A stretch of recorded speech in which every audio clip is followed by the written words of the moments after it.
Combien de tes rêves existaient avant que tu ne vois quelqu'un d'autre les vivre? Combien de tes objectifs sont nés dans le silence, dans les profondeurs intimes de ton propre être? Et combien sont nés de la comparaison, du fait d'être exposé aux autres, du spectacle douloureux d'une autre personne, semblant posséder précisément la vie qui te manque? Combien de choses voudrais-tu encore, si personne ne pouvait te voir les posséder? Combien de ton ambition survivrait, s'il n'y avait pas d'applaudissements à la fin? Aucun regard posé sur toi, aucun rival secrètement impressionné, aucune foule pour confirmer que tu étais enfin devenu quelqu'un. Et peut-être la question la plus troublante de toutes. Combien de la personne que tu essaies de devenir est en réalité une personne que tu as autrefois admirée, enviée, ou avec qui tu as secrètement rivalisé? Les gens avancent dans la vie en croyant que leurs désirs leur appartiennent. Ils pensent que leurs rêves sont de possessions privées de l'âme, surgissant d'un endroit profond et authentique en eux.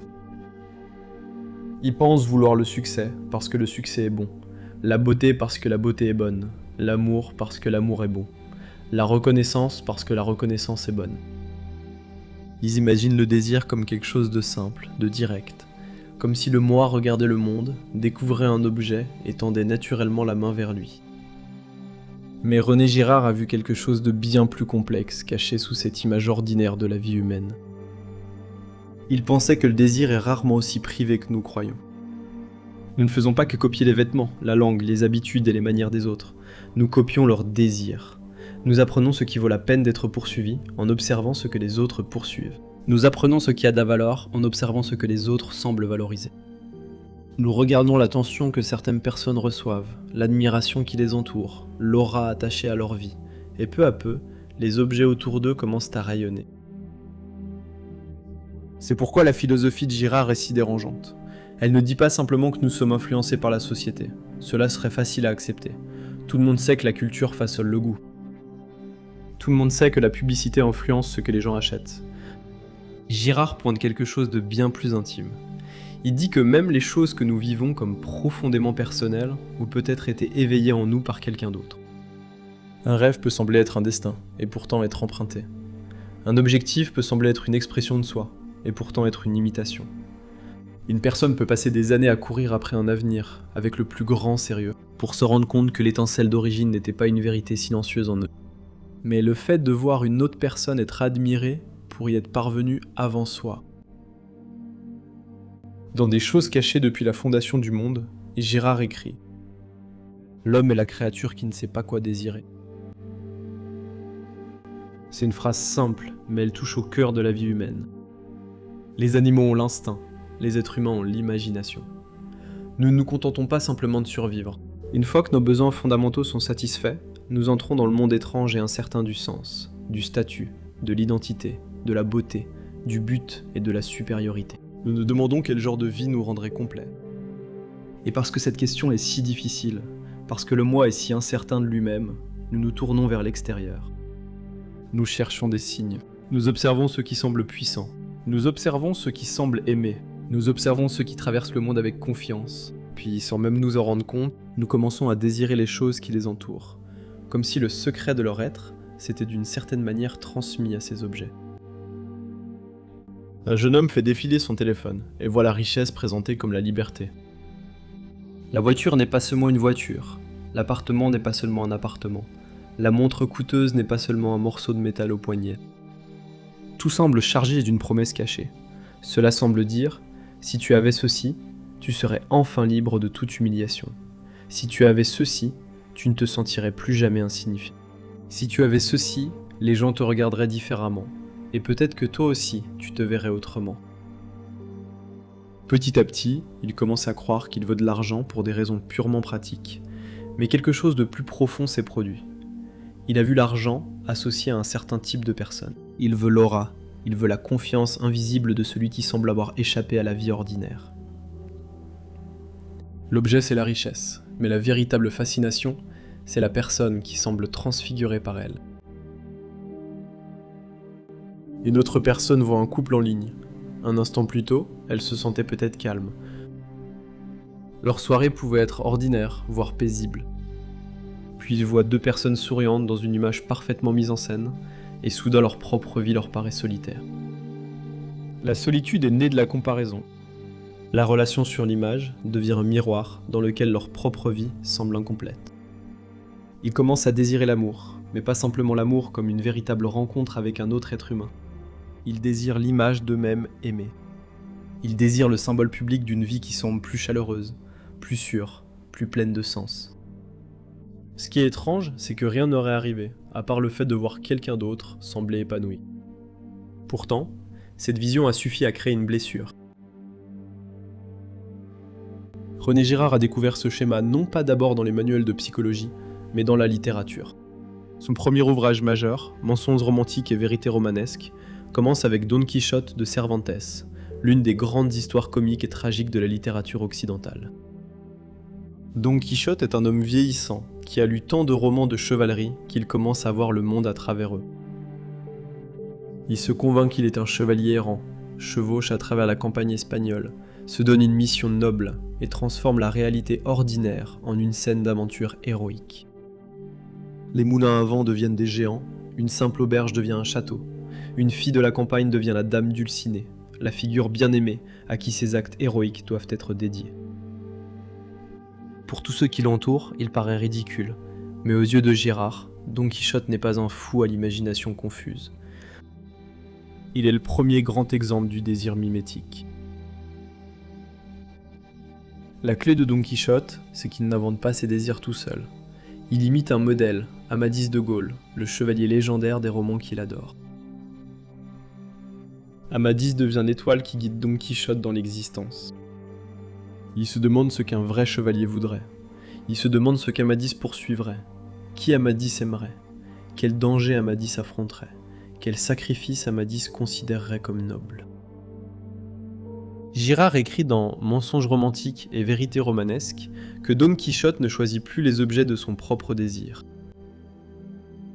Cette courte phrase révèle toute la structure. Don Quichotte pense qu'il devient lui-même, mais il devient lui-même à travers un autre. Son rêve d'originalité est construit à partir de l'imitation. Sa folie est extrême, mais le point troublant de Girard est que cette structure n'a rien d'étrange. C'est la structure ordinaire du désir humain, rendue visible à travers la comédie.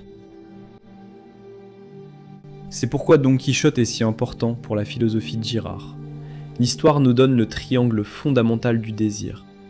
Il y a Don Quichotte, celui qui désire.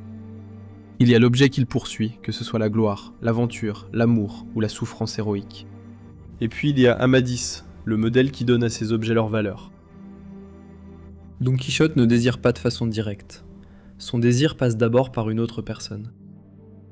Amadis se tient au-dessus du monde, comme un soleil artificiel, faisant briller certaines choses.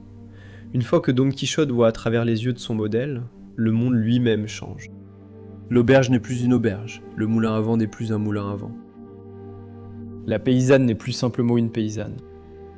Tout est transformé par le désir médiatisé. Cela peut sembler absurde, jusqu'à ce que nous réalisions combien de fois la même chose se produit dans nos vies. Le monde en ligne est rempli d'Amadis. Certains sont des influenceurs, d'autres des entrepreneurs. Certains sont des artistes, d'autres de beaux inconnus. Certains sont des gens qu'on connaît à l'école ou au travail, dont la vie semble douloureusement en avance sur la nôtre. Ils n'ont pas besoin de nous parler directement. Ils ont seulement besoin de paraître désirables. Leur corps, leur maison, leurs relations, leurs routines, leurs possessions et leur confiance deviennent des symboles. Puis, comme Don Quichotte, nous commençons à organiser nos vies autour d'images. Nous appelons cela l'ambition, nous appelons cela le développement personnel. Et parfois c'est le cas, mais parfois ce n'est qu'une simple imitation, portant le masque du destin personnel. Ce qui est effrayant, c'est que le désir emprunté semble souvent plus intense que le désir naturel. Un souhait discret peut devenir une obsession, dès qu'une autre personne semble posséder ce que nous désirons. Girard nous aide à comprendre pourquoi les gens peuvent poursuivre des choses qu'ils n'apprécient même pas, entrer dans des relations qui ne les nourrissent pas, poursuivre des carrières qui les rendent malheureux, ou construire toute une identité autour d'une image qui ne vient pas du plus profond d'eux-mêmes. Ils ne poursuivent pas seulement l'objet, ils veulent la chose, parce qu'elle semble contenir le secret de la complétude d'une autre personne. C'est la première illusion du désir. Nous pensons que l'argent, la relation, le corps, le statut, le titre ou l'image publique sont la source de la magie, mais souvent, la magie a été placée là par le désir de quelqu'un d'autre. La chose brille parce qu'un modèle se profile derrière elle, Et une fois que nous comprenons cela, nous commençons à voir nos propres vies différemment. Se demander ce que je veux n'est pas suffisant. Nous devons nous demander, qui m'a appris à vouloir cela ? Nous devons nous demander de qui nous cherchons secrètement l'approbation dans notre ambition. Je tiens simplement à souligner que cela ne signifie pas que chaque désir est faux. Cela signifie que le désir a une histoire, il a un parcours, il vient de quelque part. Certains désirs peuvent nous mener vers une véritable croissance, la discipline, la créativité et l'amour. D'autres peuvent nous piéger dans la comparaison, la performance et le ressentiment. Mais avant de pouvoir faire la distinction, nous devons être honnêtes au sujet des modèles que nous avons intégrés.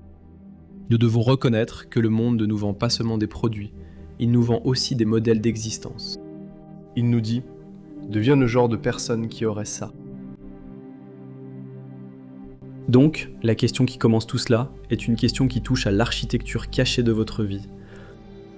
Combien de ce que vous voulez a été choisi par vous, et combien a été choisi à travers vous par les personnes que vous admirez, les personnes que vous enviez, et les personnes dont vous cherchez encore l'approbation. Quelle part de votre avenir se construit à partir de votre propre silence, et quelle part se construit à partir de l'image de quelqu'un d'autre ? Parce que si René Girard a raison, alors la tragédie du désir humain est que nous souffrons souvent pour des désirs que nous n'avons jamais vraiment choisis.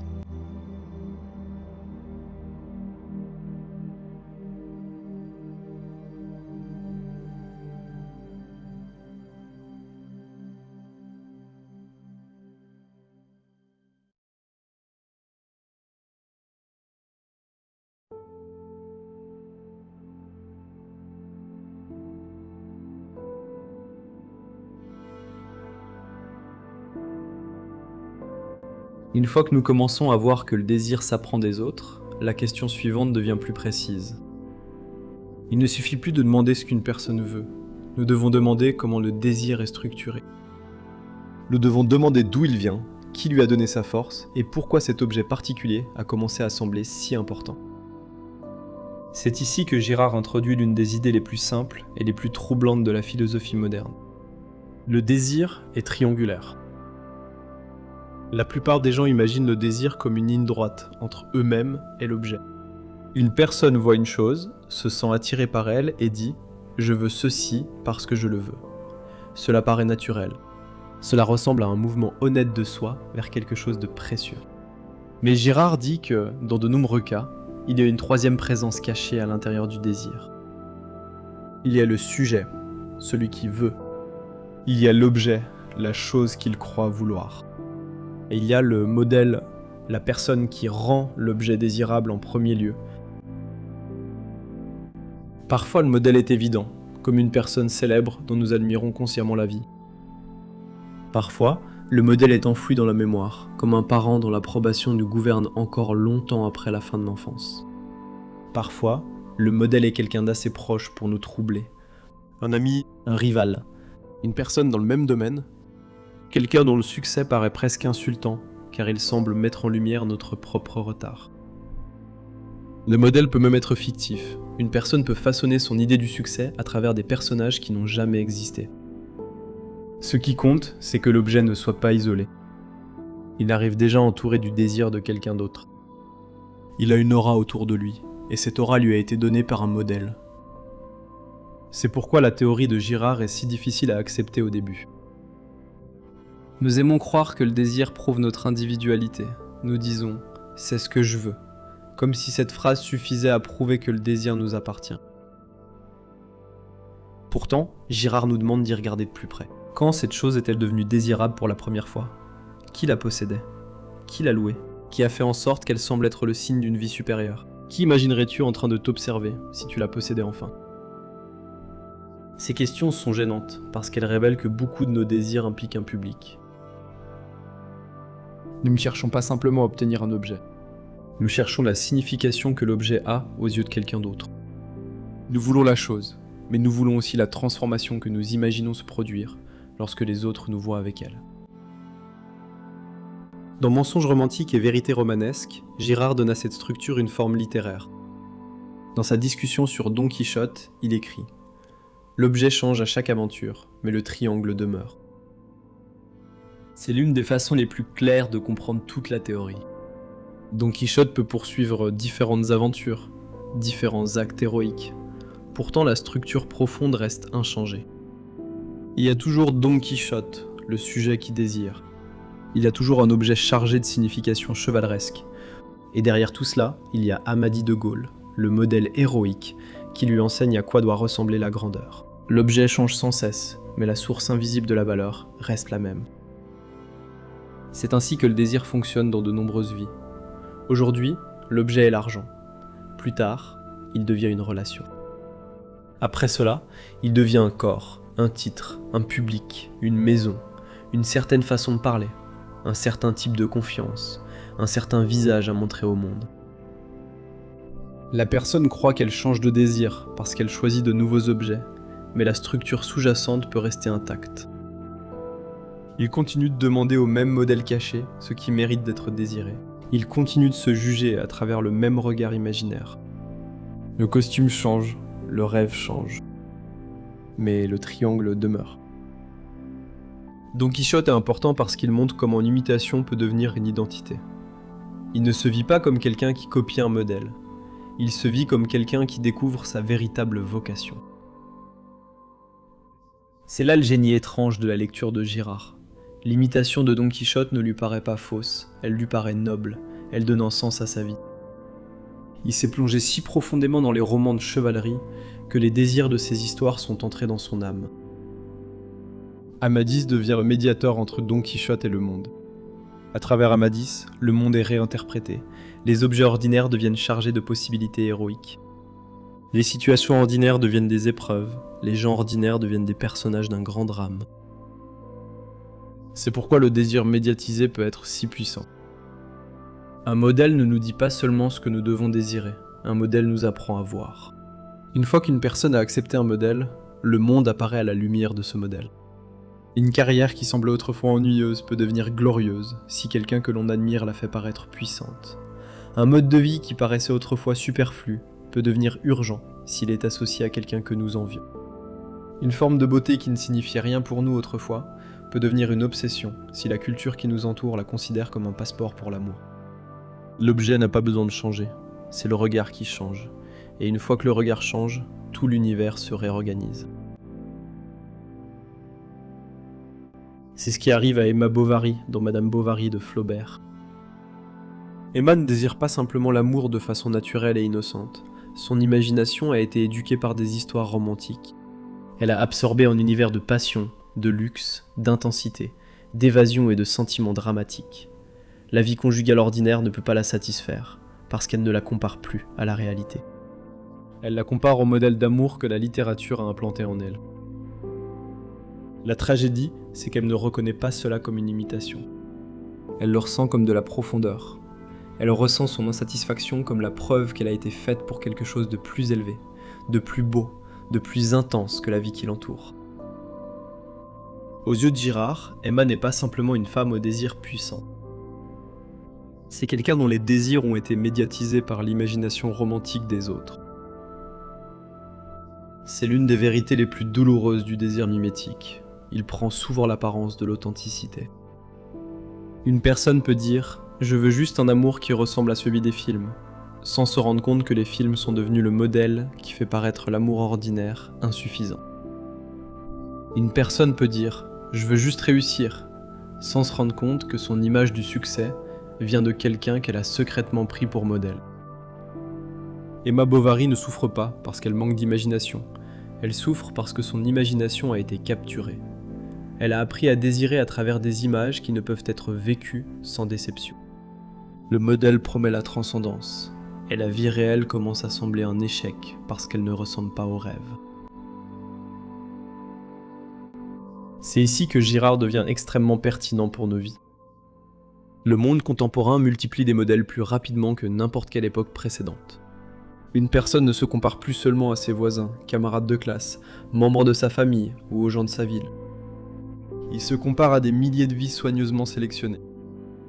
Chaque jour, il rencontre de nouveaux modèles de beauté, de discipline, d'amour, de succès, d'intelligence, de goût et de liberté.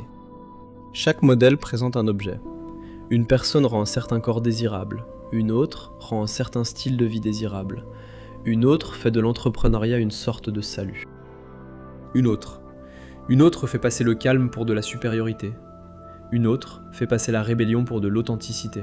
Le moi moderne est entouré de modèles, chacun disant silencieusement « Désire ce que je désire, et tu pourras devenir ce que je semble être ». Le danger, c'est que la personne commence à confondre l'exposition avec la révélation. Ils pensent avoir découvert un nouveau désir, alors qu'en réalité, ils ont été placés à l'intérieur d'un nouveau triangle. C'est pourquoi quelqu'un peut se réveiller satisfait et aller se coucher en se sentant pas à la hauteur. Au cours de la journée, ils ont rencontré trop de modèles, ils ont vu trop d'objets briller dans les mains des autres. Leur propre vie, qui pouvait sembler parfaitement vivable le matin, devient insupportable le soir, parce qu'elle a été mesurée à l'aune de 100 images d'une plénitude imaginaire. L'objet change à chaque défilement, mais le triangle demeure. C'est aussi pourquoi les gens abandonnent souvent un désir pour se retrouver piégés par un autre.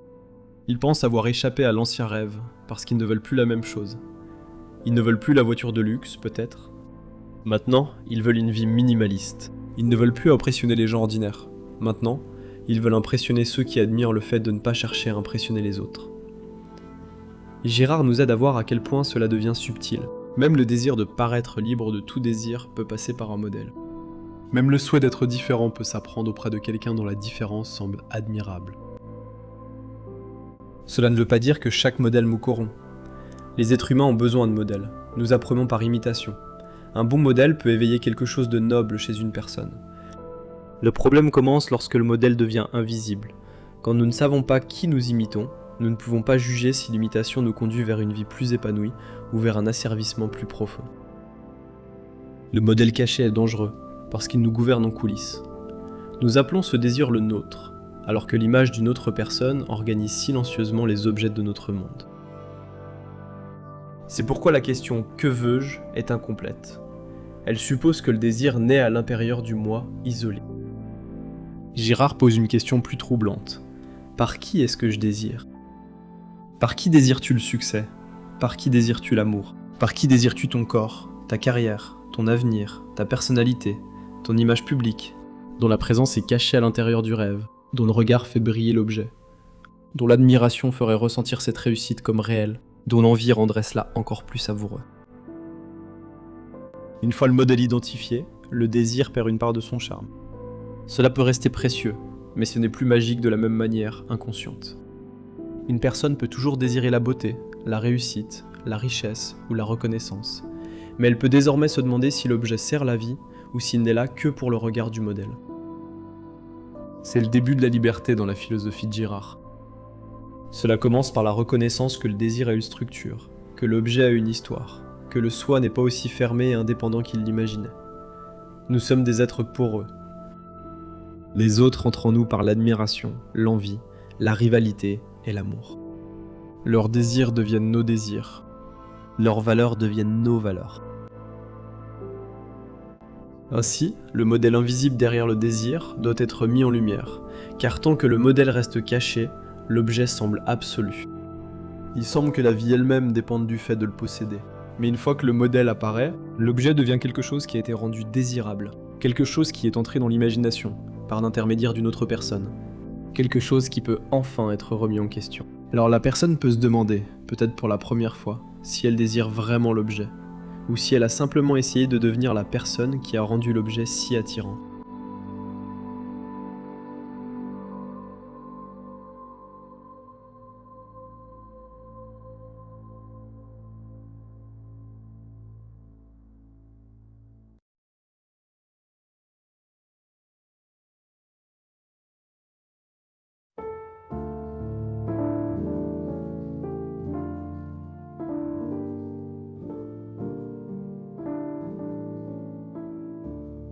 Au début, le modèle apparaît comme une source de lumière.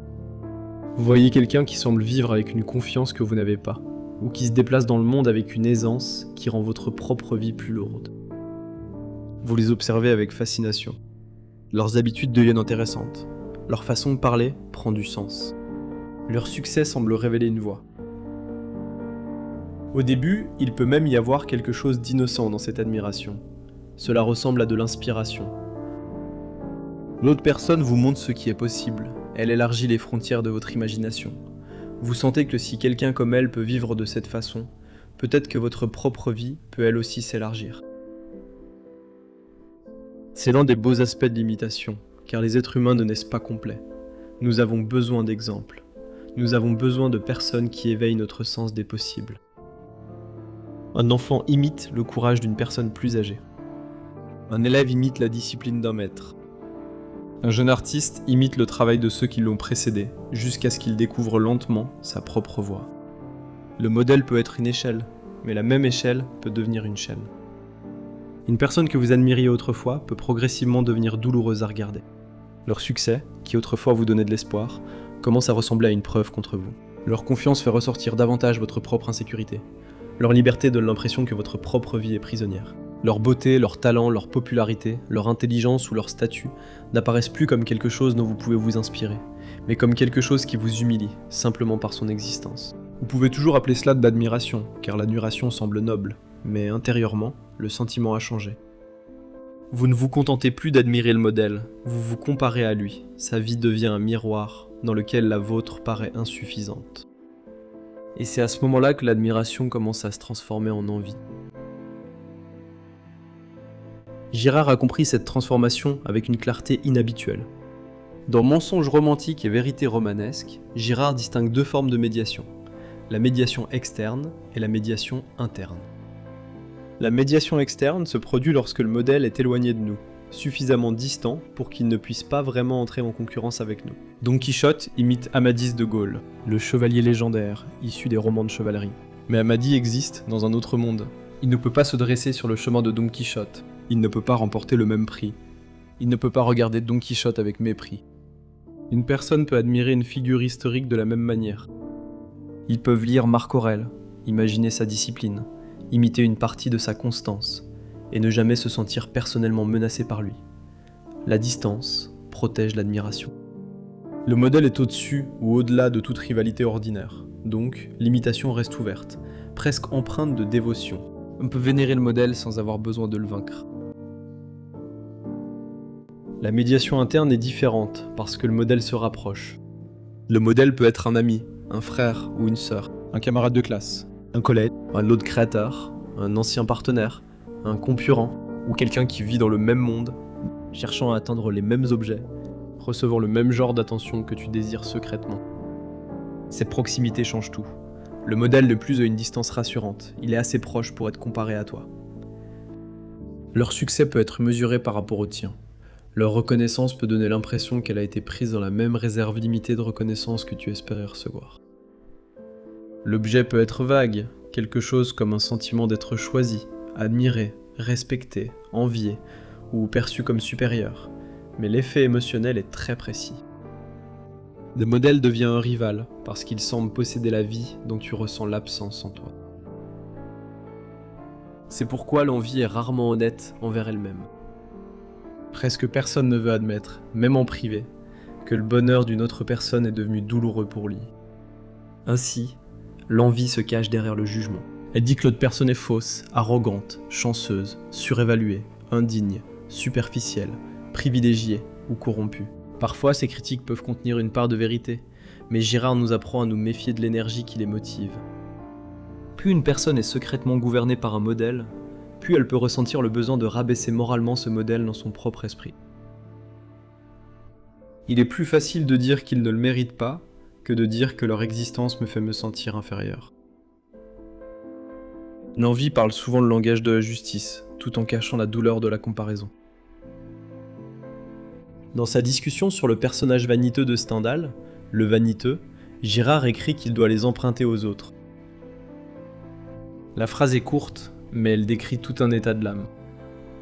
Le vaniteux n'aborde pas la vie et le désir depuis un centre intérieur paisible. Il regarde autour de lui pour trouver des signaux. Il étudie ce que les autres admirent. Il observe qui est loué, qui est envié, qui est considéré comme supérieur. Puis il emprunte ses désirs au monde social qui l'entoure. Sa vie intérieure devient dépendante du regard des autres. Et parce qu'il emprunte ses désirs aux personnes qu'il admire, ces personnes deviennent dangereuses pour. Celui qui donne de la valeur à l'objet semble aussi posséder la plénitude qui lui fait défaut. C'est l'une des idées les plus douloureuses de Girard. Le désir emprunté n'apporte pas la paix, car le modèle reste attaché à l'objet comme une ombre. Si tu désires quelque chose à travers une autre personne, posséder cette chose ne sera peut-être jamais suffisant. Tu peux obtenir l'objet et te sentir encore hanté par le modèle. Quelqu'un veut la même carrière qu'une personne qui l'envie. Il entre dans le domaine, réussit, reçoit des éloges, et pourtant le rival exerce toujours un étrange pouvoir sur lui. Quelqu'un veut le corps, le style de vie, la relation, l'image, le public, le respect. Il se rapproche de l'objet, mais le modèle original reste dans leur imagination, comme celui qui le possède de façon plus naturelle, plus complète, plus aisée. Le but était censé les libérer de la comparaison. Pourtant, le but lui-même est né de la comparaison. Ainsi, même la réussite est contaminée par la présence du rival. C'est ici que Gérard introduit le mouvement plus profond vers ce qu'il appelle le désir métaphysique. En surface, vous pensez vouloir l'objet. Vous voulez l'entreprise, la relation, la maison, les éloges, la position, la preuve visible que votre vie a de la valeur. Mais peu à peu, l'objet devient le symbole de quelque chose de plus mystérieux. Vous ne voulez pas seulement ce que le modèle possède, vous voulez être ce que le modèle est. Vous voulez leur aura, leur apparente complétude, leur confiance, leur côté intouchable, leur pouvoir de traverser le monde comme s'ils y appartenaient. L'objet devient un symbole de l'être. Il semble contenir l'essence secrète du modèle. C'est pourquoi l'envie peut devenir si obsessionnelle. La personne envieuse ne désire pas seulement posséder quelque chose, elle convoite l'existence même d'une autre personne. Dans nos vies, cela peut apparaître de manière subtile. Quelqu'un voit une personne qui semble à l'aise socialement, et soudain, il ne veut pas simplement plus d'amis. Il veut l'aisance de cette personne, sa légèreté, son apparente absence de gêne. Quelqu'un voit un créateur réussir et ne veut pas simplement plus de vues, il veut la légitimité invisible qui semble entourer ce créateur. Quelqu'un voit un ex-partenaire heureux avec quelqu'un d'autre et la douleur ne vient pas simplement de la perte de la relation. C'est le sentiment qu'une autre personne possède maintenant la vie même qui était censée confirmer ce qu'on vaut. L'objet n'est jamais simplement un objet une fois que le désir métaphysique s'empare de nous. Il devient un réceptacle pour l'être imaginé. C'est pourquoi une personne peut devenir obsédée par quelqu'un qu'elle prétend ne pas aimer. Ils consultent leurs pages, suivent leurs progrès, étudient leur ton, se moquent de leurs défauts, prédisent leur chute, et pourtant, leur attention reste fixée. Le rival devient le centre de leur monde intérieur. Ils peuvent insister sur le fait qu'ils détestent cette personne, mais leur haine est empreinte d'imitation. Ils observent le rival pour apprendre ce qui compte. Ils réagissent au rival pour savoir où ils en sont. Ils laissent secrètement le rival décider de la température émotionnelle de leur journée. Une seule réussite du rival peut gâcher leur humeur. Un seul échec du rival peut leur procurer du plaisir. À ce stade, le rival est devenu une sorte de maître étrange. Ce schéma apparaît avec une clarté brutale dans Succession. La série suit la famille Roy, propriétaire d'un immense empire médiatique et de divertissement appelé Waystar Royco, alors que les enfants luttent pour le pouvoir dans l'ombre de leur père, Logan Roy. En surface, les enfants se battent pour l'entreprise. Ils veulent le poste, le titre, le contrôle, l'héritage, la preuve publique qu'ils sont des successeurs dignes. Mais si l'on regarde l'histoire à travers Girard, Waystar n'est que l'objet visible. Le modèle plus profond, c'est Logan lui-même. Ces enfants ne veulent pas simplement ce qu'ils possèdent, ils veulent l'être qu'ils semblent posséder. Ils veulent son autorité, sa dureté, son pouvoir de s'imposer dans une pièce, sa capacité à blesser et à être quand même obéi, sa terrible certitude qu'il compte plus que tous les autres. C'est pourquoi la lutte dans Succession semble si tragique. Kendall, Shiv et Roman ne se disputent pas seulement un poste dans l'entreprise, ils se battent aussi pour l'essence symbolique du père. Chacun veut être choisi par Logan, mais chacun veut aussi devenir lui. Ils détestent sa cruauté, mais ils imitent son langage. Ils veulent son approbation, et quand elle leur est refusée, ils essaient de s'emparer de la position qui pourrait enfin prouver qu'ils la méritaient. Leur désir est métaphysique, car aucun titre ne peut le satisfaire. Devenir PDG ne signifierait pas simplement diriger l'entreprise, cela voudrait dire, dans leur imagination, posséder enfin l'être du père. Cela voudrait dire ne plus être simplement un enfant sous son regard. Le plus triste, c'est que ce désir ne peut pas être satisfait de la manière dont il l'imagine. L'être du modèle ne peut pas être transféré comme une propriété. Une entreprise peut être héritée, des actions peuvent être distribuées, des postes peuvent être occupés, des noms peuvent être inscrits sur des documents, mais la plénitude imaginée d'une autre personne ne peut pas être possédée. C'est la cruauté du désir métaphysique. Il promet que si vous obtenez l'objet, vous deviendrez enfin entier. Pourtant, l'objet n'a jamais été ce dont on avait vraiment faim. La véritable fin était de fuir ce sentiment de manque en devenant quelqu'un d'autre. Et comme aucun objet ne peut te donner l'être d'une autre personne, le désir devient agité, amer et sans fin. La philosophie de Girard nous aide à comprendre pourquoi l'envie peut survivre même après le succès. Beaucoup de gens imaginent que l'envie est causée par l'échec, alors ils pensent qu'elle disparaîtra une fois qu'ils auront suffisamment réussi. Mais l'envie change souvent de forme. Une personne peut s'élever, gagner en reconnaissance, améliorer sa vie, et pourtant trouver de nouveaux modèles qui la blessent. Plus ils entrent dans le monde qui les admirait autrefois de loin, plus ils découvrent des personnes qui semblent le posséder de façon encore plus complète. Le modèle se rapproche. La médiation externe devient une médiation interne. Le héros devient un rival. La figure admirée devient une menace. Le monde même qui les inspirait autrefois devient un terrain de comparaison. C'est pourquoi certaines formes d'amélioration de soi deviennent épuisantes sur le plan spirituel. Une personne commence par l'admiration. Ils veulent devenir meilleurs, plus forts, plus sages, plus disciplinés, plus capables. Mais progressivement, le processus devient moins une question de croissance et plus une question de combler l'écart entre eux-mêmes et le modèle. Chaque pratique est empoisonnée par la comparaison. Ils ne s'entraînent plus parce que le travail en lui-même les fait vivre. Ils s'entraînent parce que le corps de quelqu'un d'autre leur fait honte. Ils ne construisent plus parce que la création compte. Ils construisent parce que le succès de quelqu'un d'autre leur semble insupportable. Ils ne cherchent plus l'amour parce qu'ils sont prêts à aimer. Ils le cherchent parce que ne pas être choisi est devenu humiliant. Le désir perd son innocence lorsque le modèle devient une blessure. Et une fois que le modèle devient une blessure, la personne commence à vivre dans un état de division. Extérieurement, ils peuvent encore admirer. Intérieurement, ils nourrissent du ressentiment. Cet état de division est épuisant, car il oblige la personne à fuir ses propres sentiments. Elle ne peut pas admettre l'envie, alors elle la renomme. Ils appellent cela de la motivation, ils appellent cela de l'ambition, ils appellent cela des exigences élevées, et parfois, c'est suffisamment proche de ces choses pour rester convaincant. Mais sous la surface, l'âme ne se dirige plus librement vers un objectif porteur de sens, elle gravite autour d'une autre personne. C'est le danger émotionnel de la médiation interne. Le modèle pénètre si profondément dans le soi que la personne ne peut plus distinguer où s'arrête l'admiration et où commence la rivalité. L'autre personne devient à la fois guide et obstacle, maître et ennemi, source d'inspiration et d'humiliation. Leur succès montre ce qui est possible et fait paraître sa propre vie impossible en même temps. C'est pourquoi l'envie a une amertume si étrange. Elle contient à la fois de la révérence et de l'hostilité. Vous détestez la personne parce qu'elle possède quelque chose que vous admirez. Vous les admirez parce qu'ils possèdent quelque chose qui vous manque. La haine se nourrit de l'admiration, et l'admiration est empoisonnée par la haine.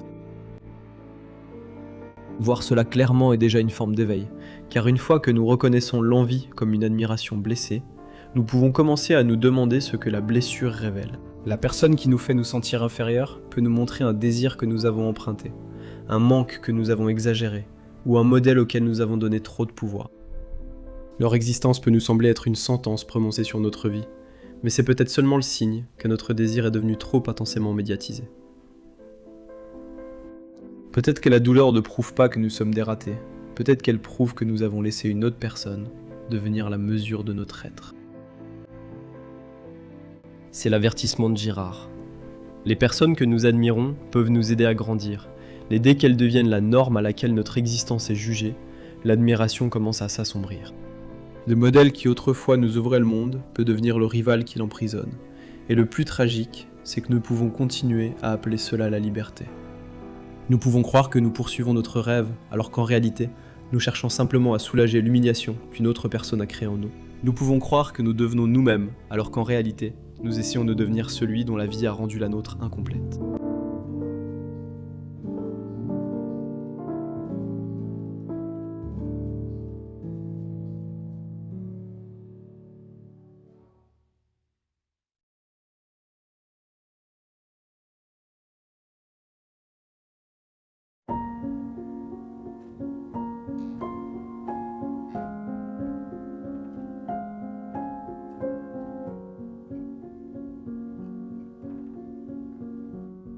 Si René Girard a raison, alors la solution ne peut pas être un fantasme d'indépendance totale. Personne ne vit sans influence. Personne ne crée son identité à partir de rien. Nous naissons dans une langue, des histoires, des gestes, des coutumes, des images, des schémas familiaux, des attentes sociales, des héros, des ennemis, des souvenirs et des exemples. Avant même de nous connaître nous-mêmes, le monde nous apprend déjà à désirer. Nous apprenons courage en observant le courage. Nous apprenons l'ambition en voyant ce que les autres poursuivent. Nous apprenons l'amour à travers les formes d'amour qui nous ont été montrées ou à travers les blessures laissées par l'amour qui nous a été refusé. Nous apprenons le goût, la discipline, les manières, la foi, la rébellion, la honte et même l'image du bonheur auprès des autres. Donc le but n'est pas de supprimer l'imitation de la vie, ce serait impossible. Le but est de prendre conscience de l'imitation, de voir les modèles qui vous ont guidé en coulisses, de reconnaître les rivaux qui ont choisi votre direction. Comprendre que la liberté commence lorsque le désir cesse de faire semblant d'être innocent. La première étape consiste à nommer la chose que vous pensez vouloir. Cela paraît simple, presque trop simple, mais la plupart des gens ne le font jamais. Ils traversent la vie avec un vague sentiment de manque. Ils se sentent en retard, incomplets, à la traîne, embarrassés, agités. Ils se réveillent avec le sentiment qu'il manque quelque chose, mais cette chose reste floue. C'est quelque part au loin, lié à une meilleure version d'eux-mêmes, une vie qui paraît plus impressionnante, un avenir où leur insécurité disparaît enfin. Ce brouillard est dangereux, parce qu'il ne peut pas être examiné. Un désir vague ne peut pas être remis en question, il peut seulement te hanter. La théorie de Girard ne devient utile que lorsque le désir est tiré de la brume et placé directement devant toi. Quel est l'objet ? Quelle est la chose qui, selon toi, te rendra enfin complet ? Est-ce un certain niveau de reconnaissance, une certaine apparence physique, une certaine relation, une certaine somme d'argent, une certaine position professionnelle, un certain style de vie, une certaine identité publique ? L'objet doit être nommé honnêtement, car tant qu'il ne l'est pas, tu ne sais pas si tu poursuis quelque chose de réel, ou si tu obéis simplement à un sentiment d'insuffisance. Ce premier acte de nommer affaiblit déjà le sortilège. Le désir tire souvent sa force du fait de rester indéfini. Lorsqu'il est vague, il paraît immense. Il semble être la vie elle-même. Une personne dit « Je veux juste plus », mais plus n'a pas de limite. On n'atteint jamais ce plus, car il n'a pas de forme. Une personne dit « Je veux réussir », mais le succès peut signifier tout ce que la foule décide que cela signifie ce jour-là. Une personne dit « Je veux être attirant », mais l'attrait peut devenir un miroir changeant, contrôlé par le regard des inconnus. Alors la question doit devenir plus précise. Qu'est-ce que tu veux vraiment ? Quelle image revient sans cesse ? Quel objet apparaît dans ton imagination lorsque tu as honte de ta vie actuelle ? Quelle réussite imagines-tu qui ferait enfin taire la voix qui te dit que tu es en retard ? C'est le début d'un examen de tes désirs. Tu choisis un désir et tu le maintiens assez longtemps pour en voir la forme.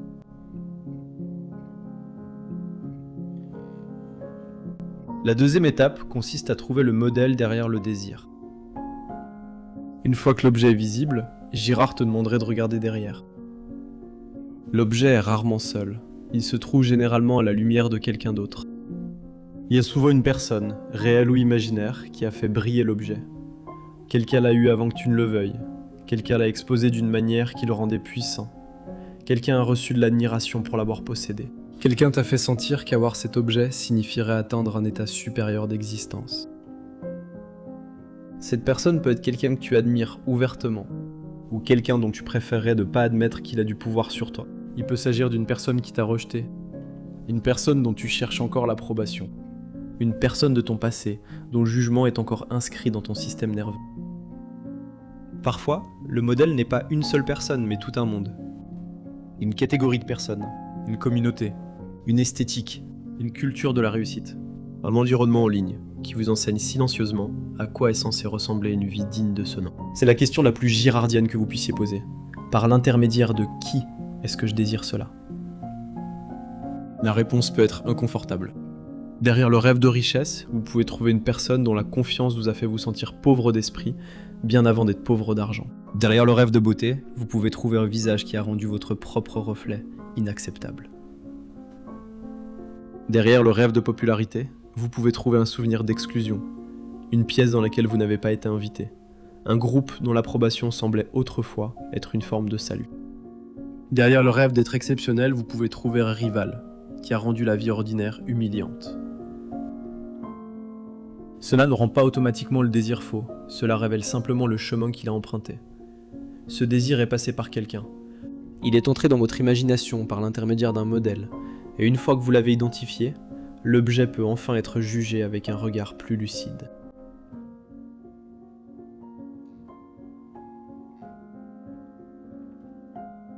La troisième étape consiste à se demander si le modèle vous inspire de l'admiration ou de l'envie. Cette distinction est importante, parce que l'admiration et l'envie peuvent sembler similaires de l'extérieur. Les deux gardent votre attention fixée sur une autre personne. Les deux rendent cette personne importante. Les deux peuvent vous pousser au changement. Mais intérieurement, elles ont une texture émotionnelle différente. L'admiration donne de l'énergie, sans empoisonner l'âme. Elle donne l'impression que le monde est plus vaste. Vous regardez le modèle, et vous sentez que la vie contient des possibilités auxquelles vous n'aviez pas encore pensé. Leur excellence vous donne envie de faire des efforts. Leur présence vous donne le courage de grandir. L'envie donne une impression plus étroite, elle contracte le cœur. Le succès du modèle ne rend pas le monde plus vaste, il donne l'impression que votre propre vie est plus petite. Leur bonheur ressemble à une insulte, leur progrès ressemble à une accusation. Vous ne voulez pas simplement apprendre d'eux, vous voulez que la distance entre vous disparaisse, même si cela signifie secrètement souhaiter qu'ils échouent. C'est le moment où le modèle devient dangereux. Un modèle devient dangereux lorsque son existence commence à vous blesser. À ce moment-là, vous n'êtes plus simplement en train d'apprendre d'eux. Vous mesurez votre être au leur. Vous ne vous demandez plus comment vous pouvez grandir. Vous vous demandez pourquoi ils ont ce qui vous manque. Vous pouvez toujours utiliser un langage noble. Vous pouvez vous dire que vous êtes motivé, inspiré, discipliné, avide, ambitieux. Et peut-être qu'une partie de cela est vraie. Mais si leur succès détruit votre paix intérieure, si leurs progrès vous rendent amer, si vous revenez sans cesse vers eux avec un étrange mélange de fascination et d'amertume, alors le modèle est devenu un rival. Vous avez permis à un autre être humain de devenir la preuve que vous ne suffisez pas.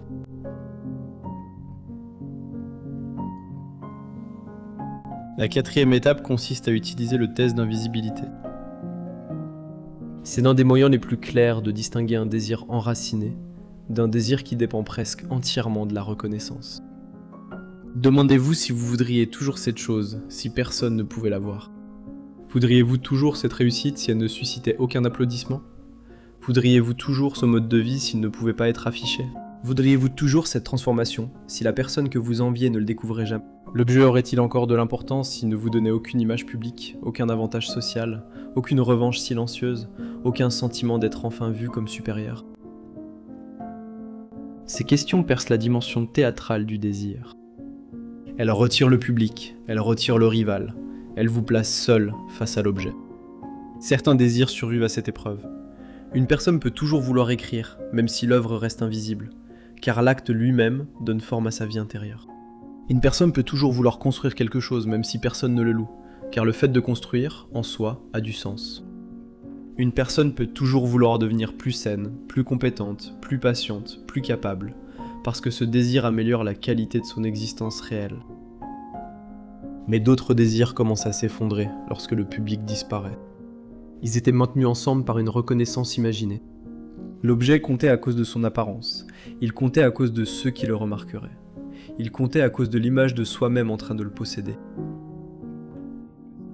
Le test d'invisibilité ne détruit pas l'ambition, il la purifie.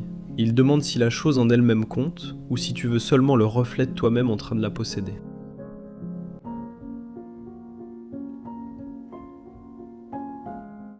La cinquième étape consiste à retirer le rival du centre.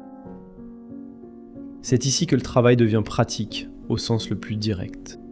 Si une personne en particulier est devenue le centre de votre désir, vous avez besoin de distance.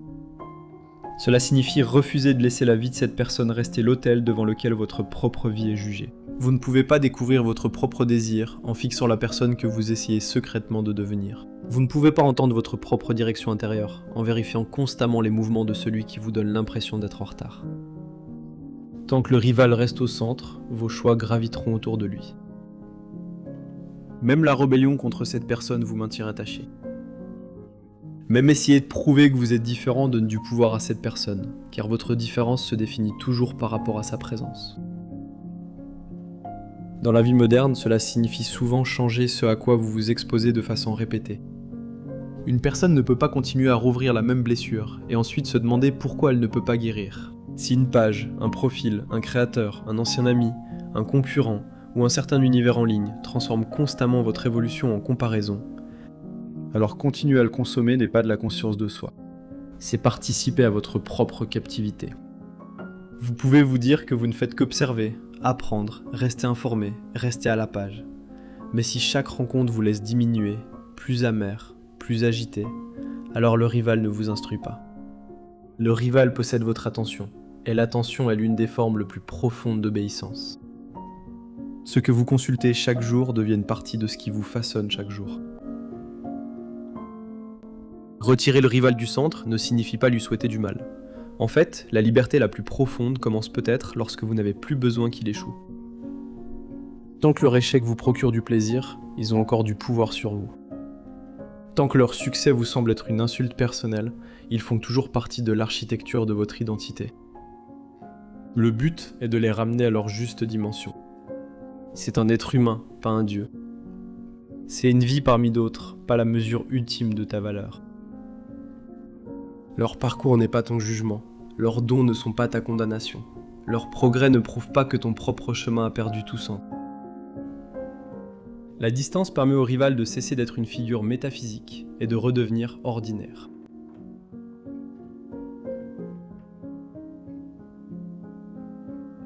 La 6e étape consiste à choisir consciemment de meilleurs modèles. Girard ne nous donne pas le réconfort enfantin de croire que nous pouvons vivre sans modèle. Le moi qui revendique une originalité totale imite souvent une image de l'originalité qu'il a apprise de quelqu'un d'autre. Gérard l'a compris très clairement. Dans celui par qui le scandale arrive, écrit-il, la haine de la conformité et l'individualisme extrême ne sont pas moins mimétiques.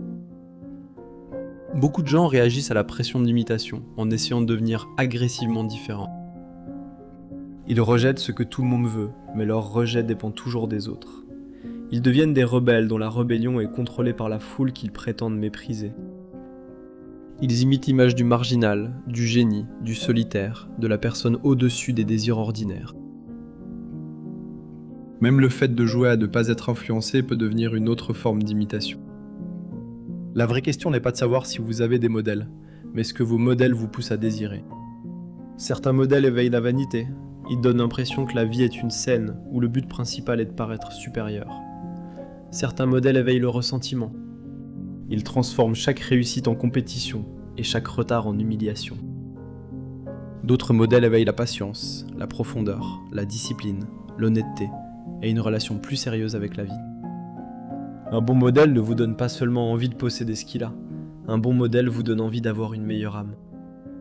Leur exemple ne vous entraîne pas plus loin dans la rivalité. Il vous rapproche de quelque chose qui reste précieux, même sans applaudissements.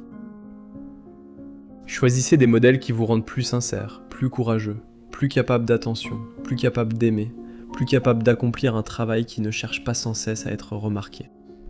Choisissez des modèles dont la vie ne vous fait pas détester la vôtre, mais vous aide à l'habiter plus pleinement.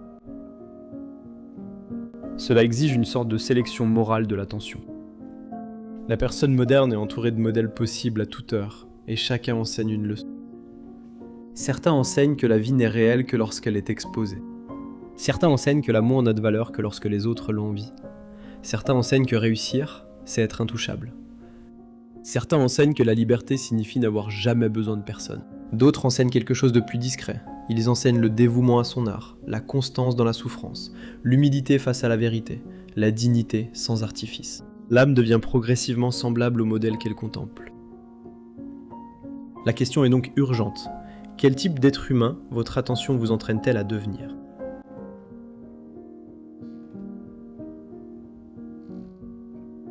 La 7e étape consiste à revenir à l'expérience directe. Après avoir nommé le désir, trouvé le modèle, testé le sentiment, éliminé le rival et choisi vos influences avec plus de soin, vous revenez à votre vie réelle. Ce dernier mouvement est silencieux. Il ne sera pas aussi spectaculaire que la comparaison. Il se peut qu'il ne procure pas la même montée d'adrénaline que la rivalité. La rivalité est intense parce qu'elle transforme la vie en un combat. L'expérience directe est plus lente. Elle demande ce qui reste porteur de sens lorsque la foule disparaît. Quelle activité vous absorbe sans avoir besoin de devenir une image? Quel type de travail vous laisse une bonne fatigue? Quelle forme d'amour semble réelle, même lorsqu'elle ne peut pas être affichée? Quel désir subsiste lorsque vous n'essayez plus de capter le regard du modèle? Votre propre désir ne se fait pas toujours entendre. Parfois il est enfoui sous des années de comparaison. Parfois il paraît modeste parce qu'il n'a pas été rehaussé par le prestige. Il se peut qu'il n'impressionne personne immédiatement. Il se peut qu'il ne rende pas votre rival jaloux. Il se peut qu'il ne corresponde pas à l'image de la vie que vous pensiez autrefois nécessaire. Mais il apporte un autre ressenti, une forme de constance. Vous n'êtes plus poussé en avant par l'humiliation. Vous ne poursuivez plus quelque chose, parce que la vie d'une autre personne vous a donné l'impression que la vôtre était vide. Vous avancez vers quelque chose qui compte encore, en silence. C'est l'un des signes les plus clairs qu'un désir a commencé à vous revenir. Bien sûr, aucun désir n'est parfaitement pur. Gérard ne nous demanderait pas d'imaginer un soi-même qui ne serait pas touché par les autres. Nous sommes des êtres entrelacés. Nous désirons à travers les autres, apprenons à travers les autres, souffrons à travers les autres, et nous devenons nous-mêmes à travers des formes d'imitation que nous ne comprenons pas toujours. La liberté n'est donc pas l'absence d'influence. La liberté, c'est la capacité de reconnaître l'influence, de l'examiner, de la choisir, de refuser les modèles qui nous diminuent et de suivre les modèles qui nous rendent plus lucides. La personne qui pense être au-delà de l'imitation est encore aveugle. Celle qui voit l'imitation peut commencer à agir différemment. Peut-être que vouloir retrouver sa propre vie commence par cette simple honnêteté. Vous regardez les désirs qui vous ont poussé et vous demandez d'où ils viennent. Vous regardez les personnes dont la place dans votre imagination est devenue trop grande et vous les ramenez à une taille humaine. Vous regardez le rival qui vivait dans votre ambition et décidez qu'il ne choisira plus votre chemin. Vous regardez les objets que vous poursuiviez et vous vous demandez s'ils comptent encore, sans la foule, sans l'image, sans le fantasme secret d'être envié. Certains désirs disparaîtront lorsqu'on les remettra en question, d'autres resteront, et ceux qui resteront pourraient devenir le début d'une vie plus honnête. C'est ainsi que l'on sort de la captivité mimétique, non pas en détruisant le désir, ni en poursuivant le rêve impossible de devenir insensible au monde. La sortie consiste à voir le modèle, voir le rival, voir le rêve emprunté, voir la vieille blessure cachée dans l'ambition, voir le public caché dans l'objet. Voir les aspects de votre vie qui se sont organisés autour de la supériorité imaginée de quelqu'un d'autre. Une fois qu'on a vu ces choses, elles perdent une partie de leur pouvoir. Le sortilège s'affaiblit, l'objet redevient ordinaire, le rival redevient humain, et votre propre vie, qui autrefois semblait être une copie ratée de l'image d'une autre personne, commence à retrouver sa réalité silencieuse.